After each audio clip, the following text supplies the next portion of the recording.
Relatos del lado oscuro. Fantasmas. Seres extraños. Sucesos inexplicables. Perversidad humana. Historias que otras mentes prefieren ignorar.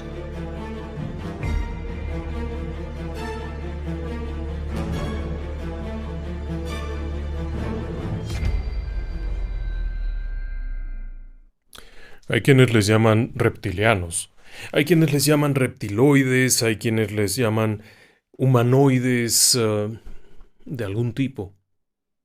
En realidad se trata de seres extraños.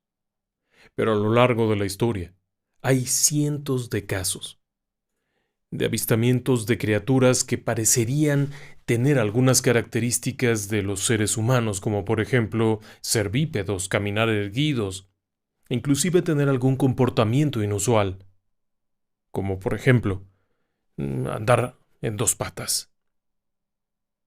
Pero la realidad es que existen algunos casos que se han considerado canónicos, casos clásicos, y muchas personas han oído hablar de ellos, muchas personas conocen las historias, pero siempre es interesante echarles un vistazo. Mire, déjeme que comience con una fotografía. Le voy a enseñar esta foto. Es una toma fija, captada de un video del año 2015. Supuestamente unas personas que se encontraban en alguna parte de los Estados Unidos mientras andaban por ahí paseando y jugando a Pokémon Go. De pronto notaron que algo se movía entre los árboles de una región de Carolina del Sur. Y en este sitio, cuando hicieron un acercamiento, pudieron ver esto. Y es que, bueno, seamos realistas. Si usted ve la fotografía detenidamente, ¿me podrían hacer favor de poner de nuevo la fotografía? Seguramente notará un detalle. Se ve completamente falso. Hay que ser realistas. Eso parece un disfraz de goma. Y sí, parece que todo el mundo está de acuerdo en que eso parece un disfraz de goma, pero ¿sabe algo?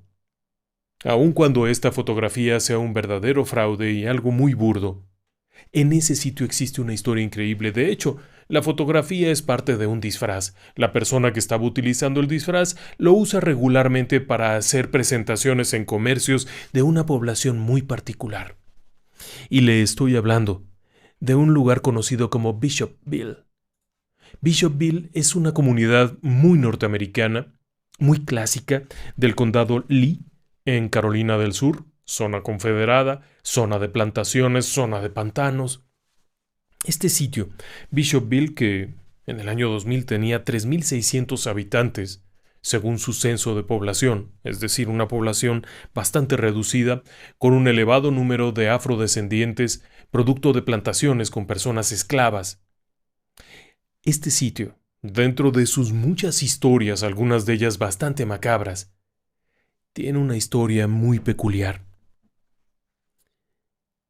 Y la historia comienza en el año 88. En algún momento del mes de julio de 1988, el comisario, el jefe de la policía de Bishopville, recibe una llamada de una pareja.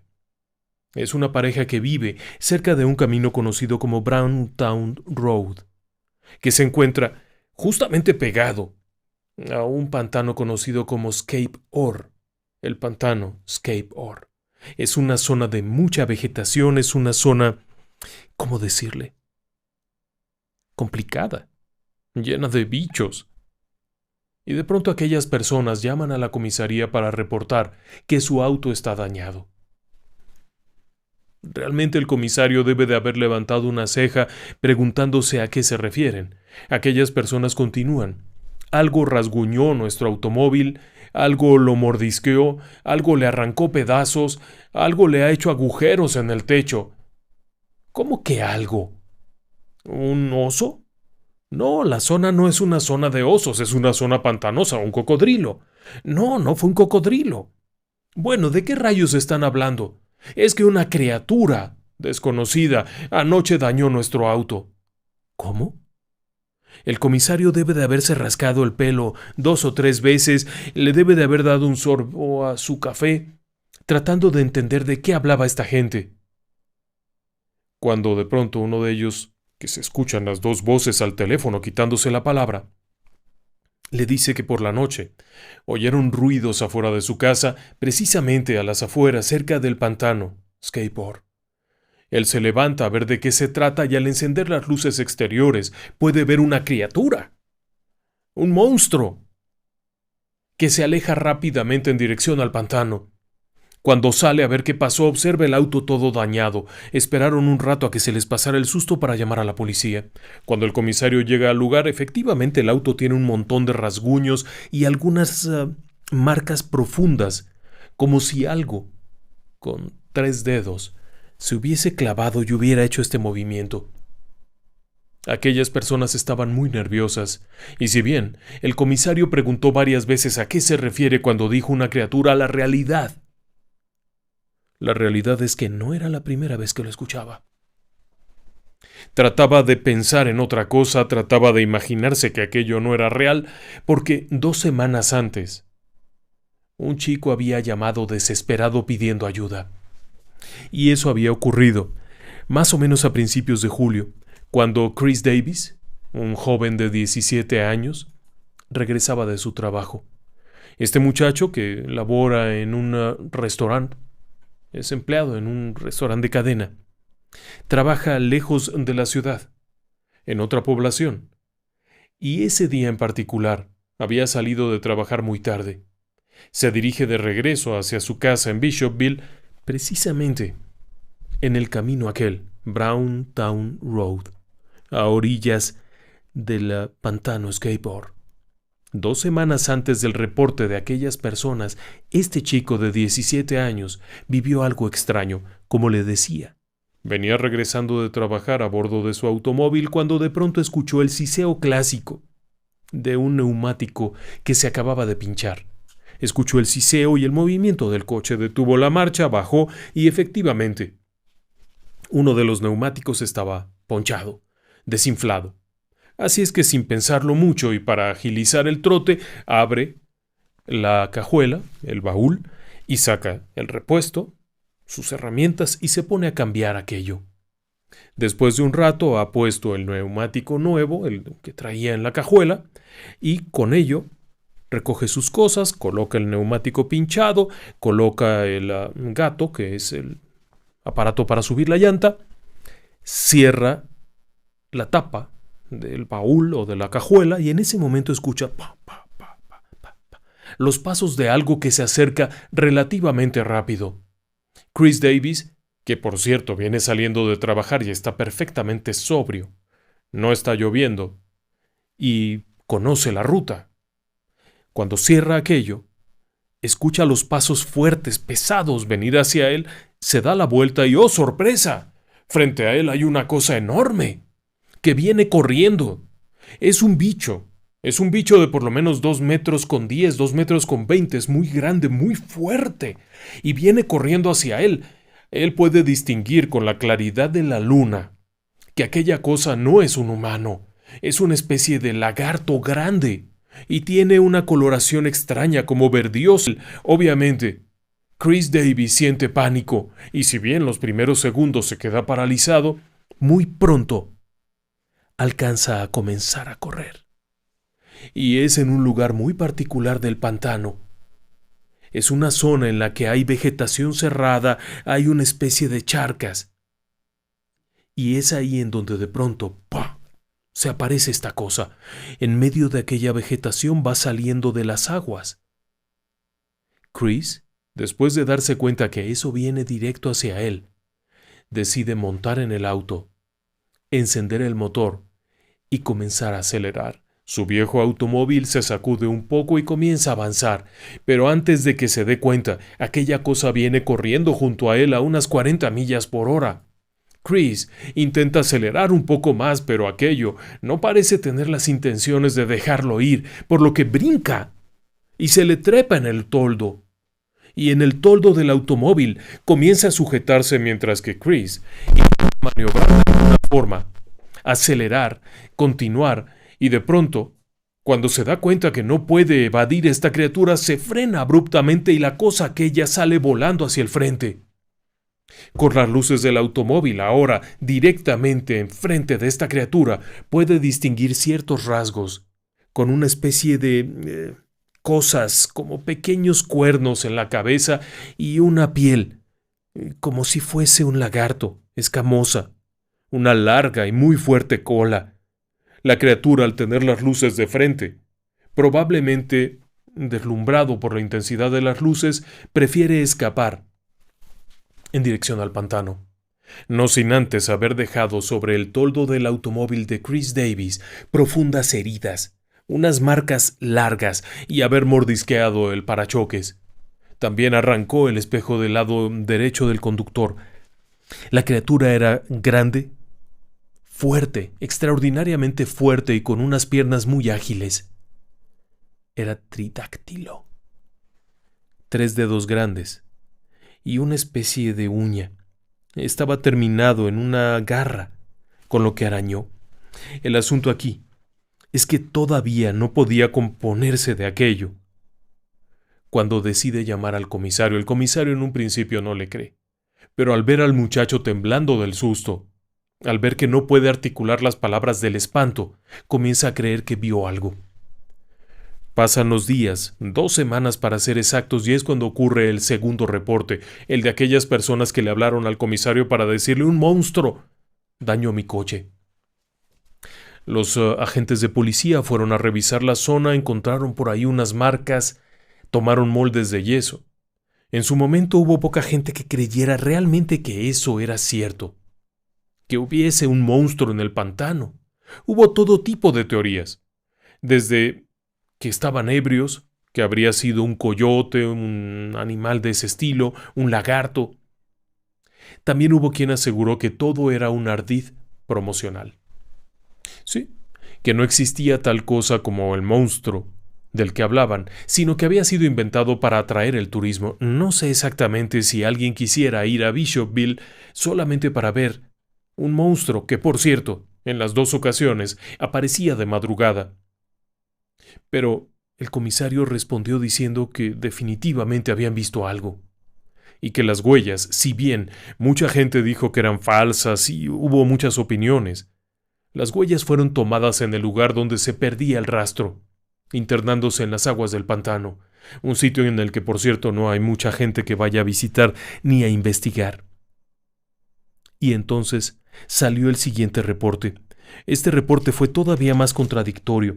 En agosto del 88, más o menos mes y medio, unas 6 a 7 semanas después de los primeros encuentros con la bestia del pantano, un sujeto de apellido Orr, Kenneth Orr, aseguró haber tenido un encuentro con esta criatura. Este hombre trabajaba en la base aérea que se encuentra cerca, la base aérea Shaw, y una madrugada, mientras se dirigía a su trabajo, repentinamente, con las luces del automóvil y frente a él, apareció una criatura muy grande. Él aseguraba que tendría unos 9 pies de altura, equivalente a unos 2.7 metros. El resto de los testigos aseguró que estaría sobre los 2.10, 2.20. Podía ser simplemente una confusión, pero Kenneth Orr aseguró que en el momento bajó del automóvil, vio a aquella criatura, la criatura lo vio, la criatura se lanzó sobre de él, pero Kenneth iba armado.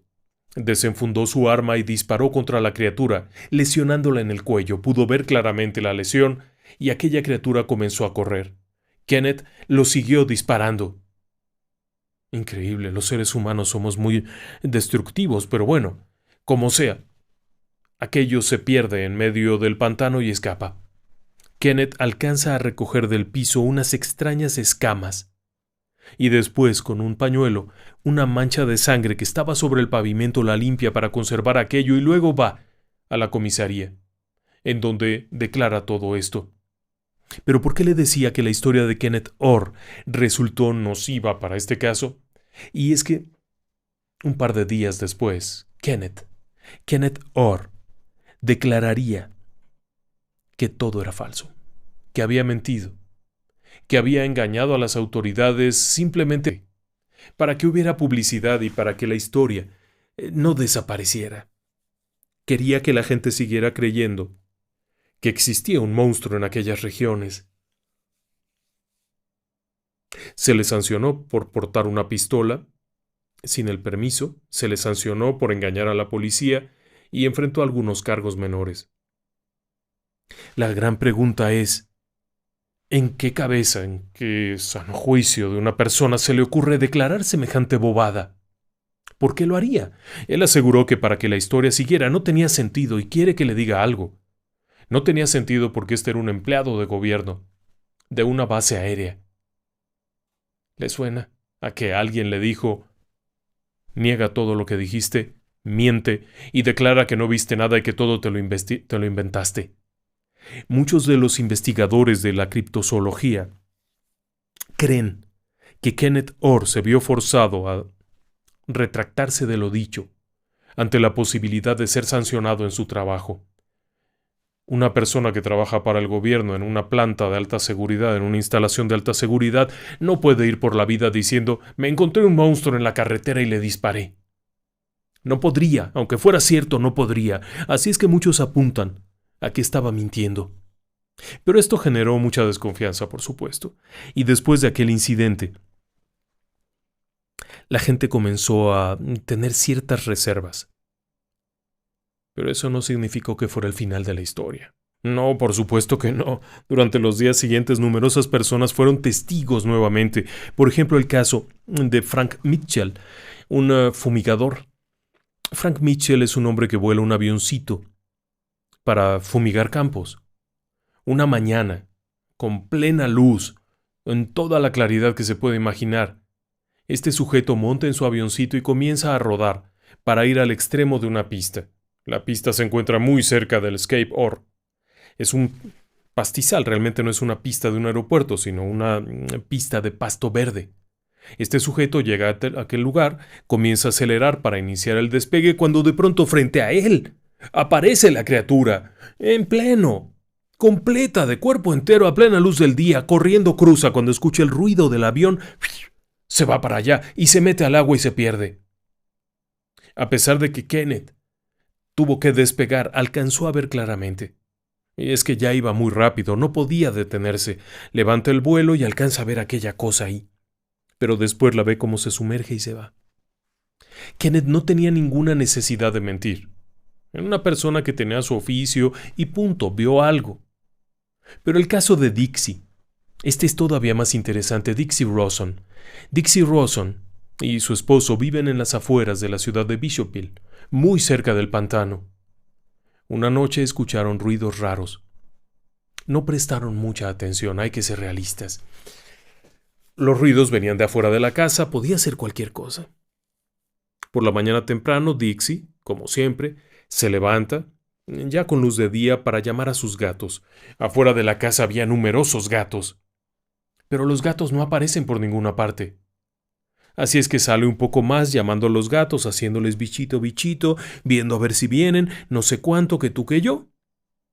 Cuando observa su automóvil, déjeme que le ponga la foto del frente del automóvil. Y se da cuenta que algo atacó su coche. Aquello tiene unos rasguños horribles, tiene varios agujeros, le faltan pedazos, está todo mordisqueado. Y hay manchas de sangre. Sobre el capó, sobre la tapa del cofre. Hay manchas de sangre. Inmediatamente regresa a la casa espantadísima y llama al comisario, quien viene e investiga aquello. Ella no vio como tal a la bestia, pero las huellas eran similares a las encontradas en el coche de Chris Davis, eran similares a las encontradas en el automóvil aquel. Y había otro detalle macabro. Faltaban los gatos. Algo se los había comido, y sobre el capó había sangre de gato. Aquella bestia probablemente haya visto que los gatos se metieron adentro del automóvil en la parte del motor para esconderse y trató de arrancar aquello. Y sí, unos días después regresaron varios, pero al menos 7 de los gatos de Dixie Rawson fueron devorados por algo. Cuando el comisario llega y comienza a ver qué es lo que ocurre y dónde está todo, están las huellas aquellas. Una criatura de por lo menos unos 190 libras de peso, que serán 90 kilos, 95 kilos, había estado caminando en la orilla del pantano. Y de nueva cuenta, las huellas se parecían mucho a las encontradas allá atrás en lo de Chris Davis. Y esto no ha terminado allí, porque todavía en el año 2011 hubo varios reportes de incidentes relacionados con la misteriosa criatura del pantano.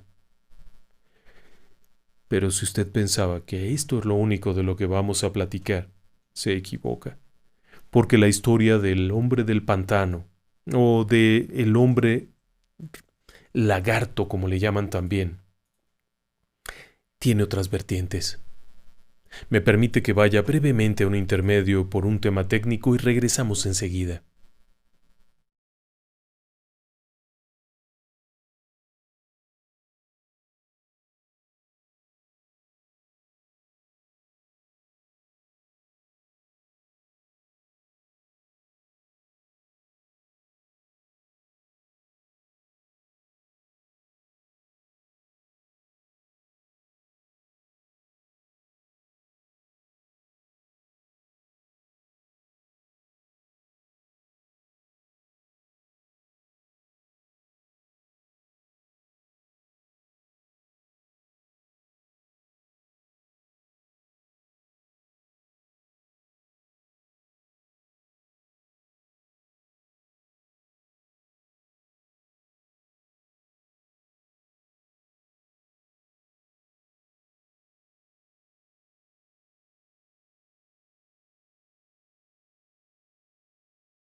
Le ofrecemos una disculpa.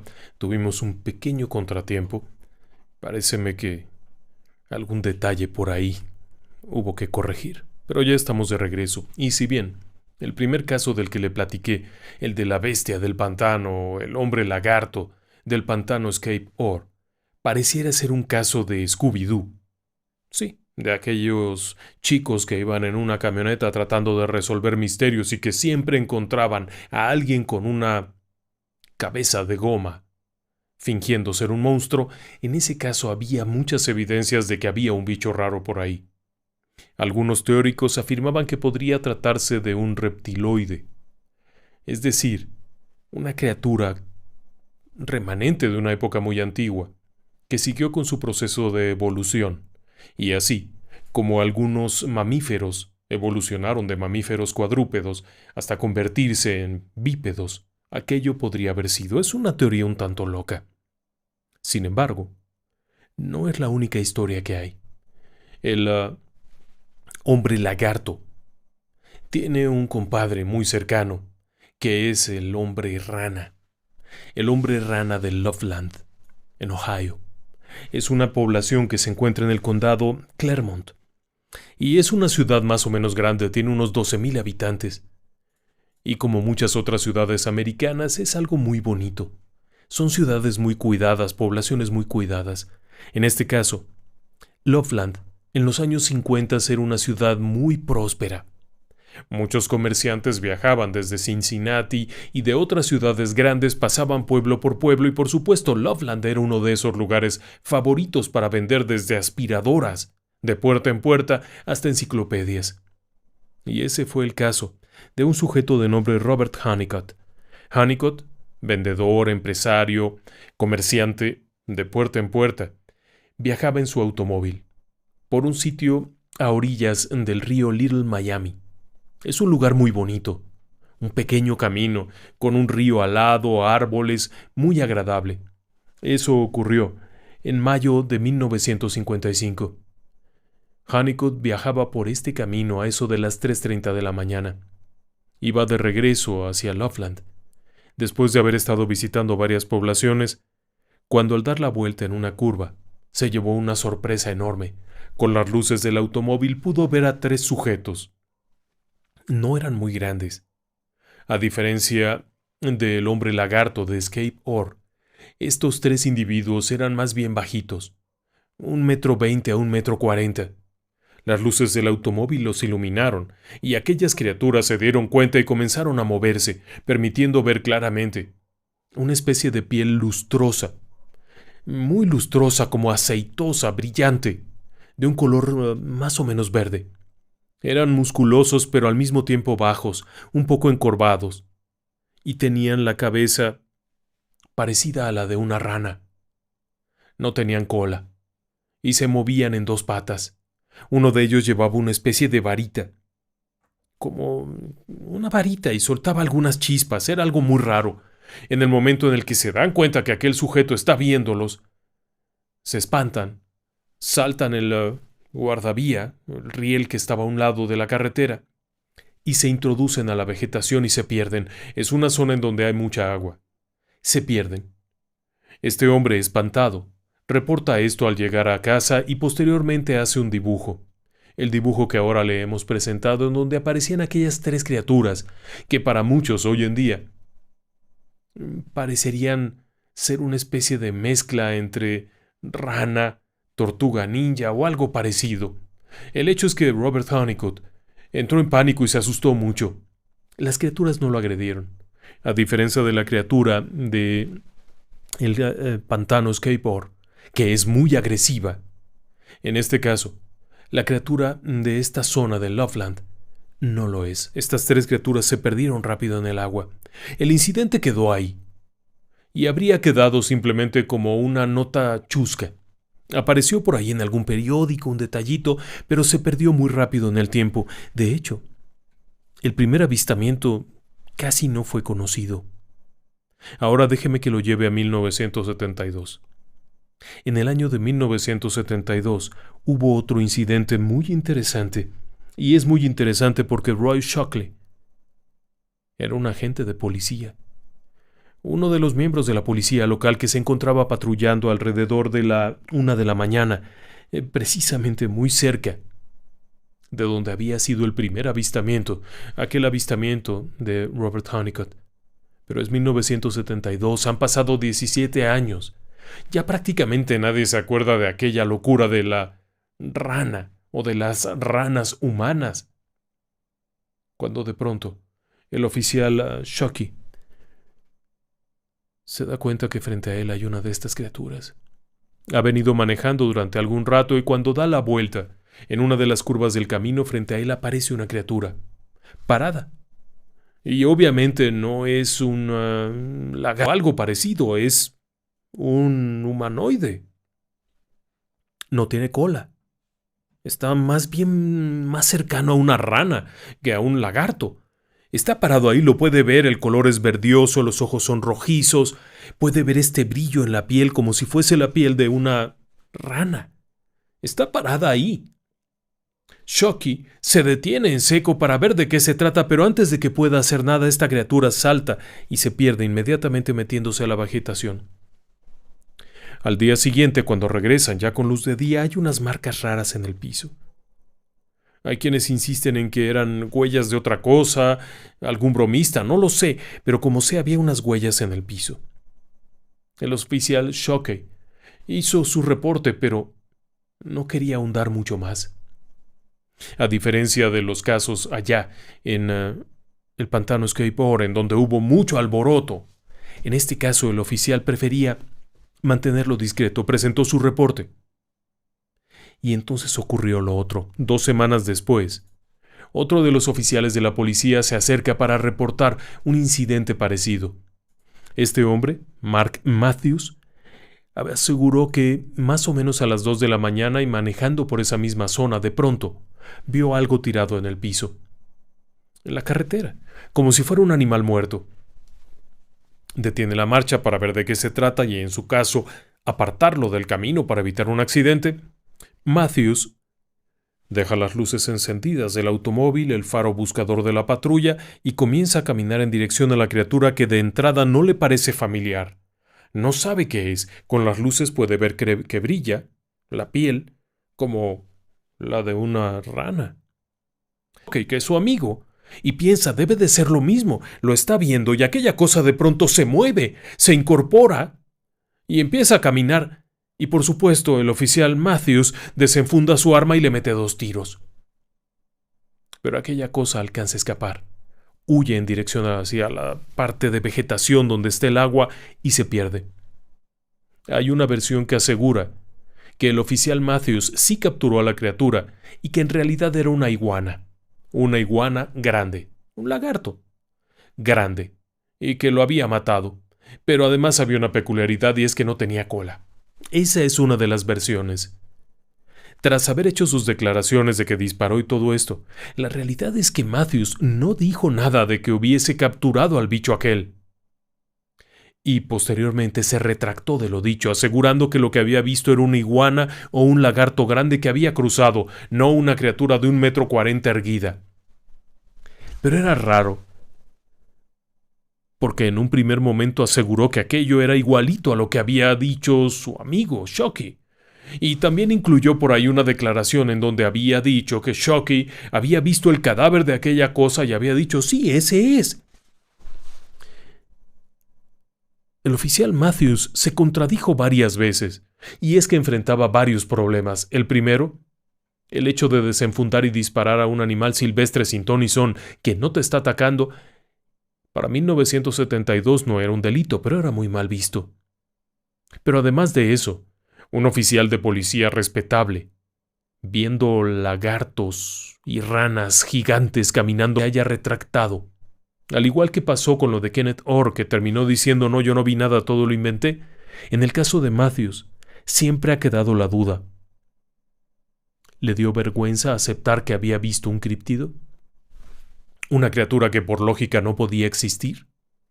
Se pudo demostrar que había disparado contra algo, pero no pudieron recuperar ninguna marca de sangre. Es decir, que no tenía un cartucho que había percutido, pero no encontraron evidencia de que hubiera herido a nadie. Y sin embargo, aquello no terminó ahí, porque tiempo después, en el año 2001, hubo otro incidente, y entonces volvieron a entrevistar a Mark Matthews, y este reportó que todo era falso, que él no había visto nada, pero dio otra versión completamente diferente. Entonces, ¿a cuál le podíamos creer? Y luego, en el año 2016, Sam Jacobs declaró haberse encontrado con una de estas criaturas. ¿A quién le puede usted creer? La criatura fue descrita básicamente como eso, como una rana grande. Y aunque usted no lo cree, hoy en día todavía hay personas que aseguran que ahí habitan esos bichos. Y en el Museo de Bishopville, al igual que en el Museo de Loveland o en el Ayuntamiento de Loveland, guardan recortes de periódico y algunos relatos acerca de historias que se van dando sobre esta criatura misteriosa. Pero la realidad es que no hay ninguna prueba de nada. salvo los testimonios de las personas y las notas de prensa. Pero algo tuvieron que haber visto.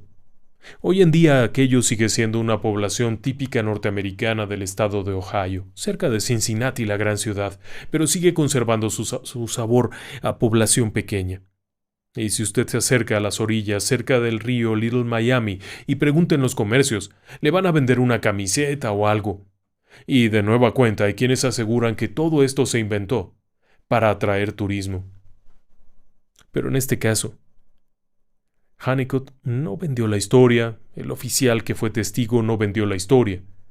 Y si bien se pueden comprar bonitas camisetas del hombre rana, la realidad es que no fue un gran negocio. En el caso de Skateboard, en el caso del pantano, también ha habido acusaciones de negocio. Chris Davis, el principal testigo, fue la figura pública número 1 del pueblo durante un año. Todo el mundo quería entrevistarlo. Se hicieron miles de camisetas, se vendieron souvenirs. Pero al final del día había algo más. Cuando John Keel, el famoso criptozoólogo e investigador del misterio, viajó a estos lugares, pudo entrevistar a no solamente los testigos principales, sino a otros testigos, y en ambas ocasiones, tanto en Loveland como en la región de Skateboard, en Bishopville, no se trataba solamente de un testigo aislado, sino que pudo encontrar numerosas personas que en algún momento habían visto algo parecido, y testimonios muy antiguos. En el caso del hombre rana de Loveland, pudieron encontrar algunos relatos de tribus originarias, de grupos originarios que hablaban de esas criaturas en ese lugar. Así que estaba ese misterio. Pero por supuesto, no podíamos irnos de un programa de criaturas misteriosas sin mencionar a un clásico de clásicos. Y ahora déjeme que cambie completamente de dirección y me vaya hasta España. Me voy a una población pequeña de la comunidad autónoma de Cantabria, Liérganes. Es un pueblito precioso. Es de esos pueblitos que lleva miles y miles de años de ser ocupado. No exactamente el mismo pueblo, pero esa zona, desde épocas muy antiguas, los romanos, prerromanos, son zonas que han estado habitadas. Este lugar se encuentra al norte de España, cerca de la costa. Es un sitio de aguas muy frías. Y hoy en día, en el censo del 2023, Liérganes tiene 2.300 habitantes fijos. Y si usted camina por sus calles, se va a encontrar con una población con un sabor clásico. Pero si camina hasta la orilla del río, en el puente, va a ver algo peculiar. Hay una estatua. Una pequeña estatua. Este sitio tiene esta extraña estatua de un individuo sentado a la orilla del río, en un puentecito. Porque ahí hay una leyenda de un hombre pez. Y tiene mucho que ver con un libro muy antiguo. Verá, esta historia por primera vez se redacta en 1680, más o menos, cuando un monje, Benito Feijó, Fray Benito Jerónimo Feijó, redactó un libro. El libro era Teatro Crítico Universal. En este libro, Feijó hacía una crítica general a muchas historias que había en aquel entonces. Se podría decir que era un investigador escéptico. El James Randi del siglo XVII. Este hombre iba juntando historias y las analizaba y demostraba que no eran ciertas, que no podían serlo. Pero hay una historia allí que considera cierta y que parecería ser la más increíble, la del hombre pez de Liérganes. Y precisamente esa escultura que se encuentra a la orilla del río es una representación de esa historia. Y todo comienza en el año de nuestro Señor, de 1674. En aquella época, un chico de 16 años, es decir, que había nacido en 1658, Francisco Vega Casar, es una persona muy conocida. Desde pequeño, siempre ha sido muy conocido por una extraña habilidad para nadar. Cerca de Liérganes se encuentra el río Miera, y ese río cruza por ahí a un ladito. Hoy en día cruza cerca del pueblo, pero Por ahí a un ladito de la comunidad cruzaba, y era habitual desde muy temprana edad que Francisco de la Vega junto con sus compañeritos, sus amiguitos, fueran al río a nadar. Pero había un detalle interesante, y es que cuando llegaba Francisco, la gente iba a verlo. Por su extraña habilidad para sumergirse, hacer saltos, juguetear, la gente se paraba en el puente para poder verlo, para disfrutar el espectáculo de este chico haciendo piruetas. En ciertas épocas del año el río lleva un torrente caudaloso. En otras es un agua muy tranquila, un tanto oscura y muy fría. El tiempo va pasando, y cuando tiene 16 años es un aprendiz de carpintero. Una de esas tardes, según se cuenta, mientras volvían, algo ocurrió. Deciden meterse a nadar como siempre. Vienen caminando después de haber estado en el taller de carpintería y quiere tomar un baño en esas aguas frías. Se quita la ropa, sus compañeros se quitan la ropa, todo el mundo salta al agua. Un poco más allá, más cerca del punto donde entra la mar, hasta por allá se fueron a meter. Están por ahí jugueteando, riéndose, bromeando, cuando de pronto Francisco de la Vega comienza a nadar hacia el mar. Claro que aquella gente no se preocupa. Es el mejor nadador de Liérganes, vaya. Es como pez en el agua. Así es que lo ven como se aleja rápidamente y esperan. Después de un rato todos se salen del agua, está fría, etc. Se visten y esperan. Pero Francisco no regresa. Y no regresa. Y cuando está cayendo la noche, no regresó. Al día siguiente sus hermanos comienzan una búsqueda frenética. En cada recoveco, en cada lugar donde pudiera estar, van a buscar. Consiguen gente que ayude, van aquí, van allá. Van con el noble de la comunidad para pedir ayuda. El hombre aquel manda un par de guardias o lo que sea para que los ayuden a buscar. No encuentran nada. Se le da por muerto. Así de sencillo, se le da por muerto. La madre es aquello una tragedia, lloran, etc. En fin, la vida sigue. Todo esto que le he contado lo cuenta el fraile Benito Jerónimo Feijó. Lo cuenta con detalle.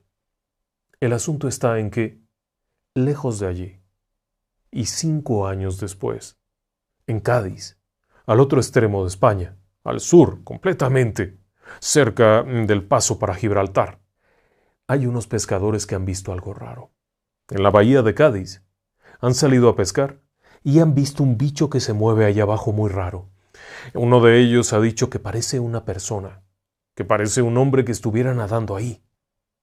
Claro que lo tiran de loco. Pero al día siguiente y de nueva cuenta cuando están levantando las redes, aquella criatura se acerca como curioseando, como sacando cosas de las redes. Es extraño y entonces sí lo pueden ver más. Pero se les escapa, no lo pueden agarrar. Tras varios días, deciden ponerle una trampa. Colocar cebo. Colocan pedazos de pan, pedazos de carne en una red que colocan allí y esperan. Y efectivamente, aquella criatura aparece y comienza a pepenar todo esto, levantan la red y lo logran atrapar. Cuando lo sacan del agua, aquello se ve muy humano. De hecho, parece un humano. Es más, es una persona, solo que con el cabello completamente rojo, rojo encendido, su piel completa tiene una tonalidad verdiosa, en la espina dorsal y hasta llegar muy abajo tiene escamas, como si fuera una fila de escamas, al frente también tiene algunas, y luego las manos tienen, similar a un bicho palmípedo, tienen unidos los dedos con una membrana delgada, y aquella criatura emite un sonido horrible, una especie de chillido. No es que se esté quejando, no es que esté gritando, sino que emite este sonido como animal, como raro, que los pescadores se espantan muchísimo y comienzan a remar tan fuerte como pueden para llegar a la orilla. Cuando llegan a la orilla, se acercan otras personas a ayudar porque el ruido aquel es horrible. Entre 6 varones grandes lo logran controlar. Y es un muchachón de 1,80 m con una fuerza. Pues hay que llevarlo a algún lado. Hay que hacer algo con él. Y por supuesto el mejor lugar para llevarlo, el convento. ¿Quién más? El convento de San Francisco, ahí en Cádiz. Lo llevan allá y un rato después llega uno de los inquisidores, sí, del Santo Oficio, a ver de qué se trata, porque aquello ha causado un revuelo enorme. La gente se arremolina cerca del convento para ver si pueden echarle un vistazo. El caso es que, pues claro, llega el inquisidor y lo ve y dice, bueno, pues ¿esto qué? Esto es una persona. Sí, pero está verde. Pues sí, está verde. Y tiene las manos palmípedas. Pues sí, sí tiene eso. Y tiene el cabello muy rojo. ¿Rojo? Rojo. Está poseído. Y lo primero que se les ocurre es un exorcismo. Y le hacen un exorcismo al bicho aquel que no entiende nada. Y luego ya le hacen algunas preguntas. Pero no contesta nada. No habla. No dice nada. Van pasando los días. Y de acuerdo con el testimonio de Feijó, aquella gente empieza a desesperarse de que este bicho no hable nada. Y no come nada. Le acercan comida, no la toca. Le acercan pan, no lo toca. Le acercan vino, nada. Traen a unas personas que saben mucho de idiomas y de nada. De pronto, cuando ya están más desesperados, habla un poquitín. Y lo que dice es liérganes. Pero aquella gente está en Cádiz, al otro extremo de España, y no tienen idea de lo que significa liérganes. No tienen idea porque no saben que del otro lado de España, hay una pequeña población que así se llama. Y aquí nadie sabe de eso. Pero se corre la voz de inmediato de que aquel bicho ha hablado y ha dicho una palabra rara. Y cuando alguien pregunta, ¿y qué palabra es esa? Liérganes. Y resulta que el sujeto que está escuchando es de allá, de Cantabria. Les dice, oiga, no, eso no es una palabra rara. Eso no es una palabra en arameo ni nada de eso, porque ya querían exorcizarlo otra vez los de la Inquisición. Les dice, eso es un poblado de Cantabria. ¿Por qué no mandan un propio? Y es así como mandan a un sujeto en un burrito, que debe de haber tardado varios días en recorrer toda España para llegar hasta allá, y cuando llega se entrevista con el noble de la región, que en ese entonces debe de haber sido, si estoy en lo correcto, un sujeto de apellido del Alba. Y este noble, de entrada le dice, pues no sé de qué se trate, no tengo noticias de nada, pero mandaré unos heraldos para que investiguen. Y mandan unos heraldos a preguntar por ahí y por allá, a ver qué pasa, a ver si alguien tiene alguna historia. Y alguien 5 años se había perdido un chico en el mar y que quizá tendría algo que ver con eso y no sé cuánto. Van a ver a la mamá dice, sí, bueno, es que se perdió. Y el noble decide enviar a Nacho de allá. Para ese momento, el bicho raro y misterioso aquel que nadie sabía que, había dicho por ahí un par de palabritas más. Tabaco y pan.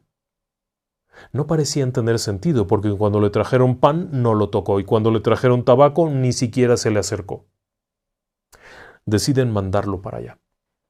Lo montan en una carreta, le ponen algo de ropa para tapar aquello que no fuera tan impúdico, y lo mandan de regreso a Liérganes. Todo el camino no parecía inmutarse. Cuando llegó allá, en un cierto punto de la vereda, desciende y parece reconocer el sitio. Así que lo llevan con la madre. Esa mujer, de apellido Casar, lo reconoce de inmediato. Apenas verlo grita, ese es mi hijo, ese es mi hijo. Y bueno, vienen los otros hermanos y dicen, sí, por supuesto, si ese es Francisco, hombre, qué barbaridad, ¿dónde estabas, Francisco? Pero no habla nada. Total que ya se los dejan, háganse bolas ustedes con él. Pero aquel bicho no parece estar muy en sus 5 sentidos. Pasa los días mirando hacia el mar, en dirección al mar, distante. A veces se va y se sienta a la orilla del río y pasa ahí horas y horas. Hay veces que sale de casa totalmente desnudo y tienen que ir corriendo a ponerle algo, una cosita ahí para que no se vea. Pero no parece importarle mucho, ni una ni otra. Otras veces la madre ha preparado ahí un estofado, alguna cosa rica, no come nada. Pero otros días comienza temprano a comer y come una gran cantidad de carne cruda y de peces crudos y lo que sea que le pongan crudo. Y vuelve a repetir aquellas palabras: tabaco, pan, vino. Pero de nueva cuenta cuando se lo acercan no prueba nada. No come nada, no bebe nada, salvo agua. Total, aquello sigue. Un día se acerca una buena moza a ver qué pasa, a ver si le echa un ojito o algo. Ni siquiera la volteó a ver. Seguía allá. Lejos, ausente. Habían pasado 5 años. Cuando lo encontraron. Y luego, 2 años después de aquello, una tarde está sentado en una piedra. La gente que va pasando lo ve ahí sentado en una piedra. De pronto se incorpora y comienza a hacer ese ruido feo. No eran gritos, no eran alaridos, era un ruido. Comienza a hacer aquel ruido y después comienza a correr y se mete al agua.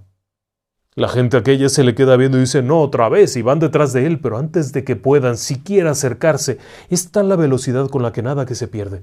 Y se pierde para nunca volver. Nadie volvería a ver al hombre pez de Liérganes. Este hombre, el fraile, Benito Jerónimo Feijó, relató todo esto en su Teatro Crítico Universal. Y afirmaba que era real. Y no solo afirmaba que era real, sino que afirmaba que el inquisidor había tenido conocimiento de eso. Y vamos, la parte interesante es que daba los nombres de estas personas. No solamente se quedaba con la idea de decir que era cierto o no era cierto, sino que había analizado. Por ejemplo, el nombre de Domingo de la Contalla era el inquisidor. Había registro de aquello. Había registro del noble que había recibido al hombre pez, había registro de aquellas personas. Por lo que muchos creyeron que era cierto. Sin embargo, algún tiempo después también hubo quien afirmó que no era cierto. Y que debe de haber sido una confusión. Era una persona lunática, una persona enferma, y todo el mundo lo vio y pensó que era el hombre pez y aquello. Pero Benito Feijó era un hombre bastante conocedor, era el escéptico de la época, era el crítico de la época. No se habría chupado el dedo tan fácilmente. Él tuvo conocimiento de aquello de primera mano, tuvo la época más o menos en la que todo esto ocurrió y él redacta su teatro crítico. Aquellas personas testigos, el inquisidor y todos ellos seguían con vida. Así es que si se hubiera puesto elegante a inventar cosas, probablemente el que hubiera terminado en el patíbulo era él. Se jugaba el prestigio, ¿por qué mentir? Pero bueno, al paso de los siglos, la gente pensó que era una leyenda, un mito, y que aquel tal Francisco nunca había existido y que aquellas personas solamente vivían en la cabeza del fraile aquel. ¿Usted qué pensaría? ¿Que es un mito? Pues quiere que le diga algo. Hay algo más. Y es que en el año 97, un investigador español, un joven investigador español, se lanzó a la Casa del Misterio. Su nombre, Iker Jiménez. Y este sujeto, con un instinto periodístico tremendo, se fue a buscar, deduciendo algo muy simple. En el siglo XVII ya había registro de todo. Si existió esta persona, alguna mínima cosa debe de haber. Durante años había quienes habían ido allá a buscar y nunca habían encontrado nada. Pero él llegó a la población y tras encontrarse con el cura después de una serie de peripecias, pudo saber que los registros de aquella época no estaban en Liérganes, sino en otra población que se encuentra un poco más adelante, en el convento,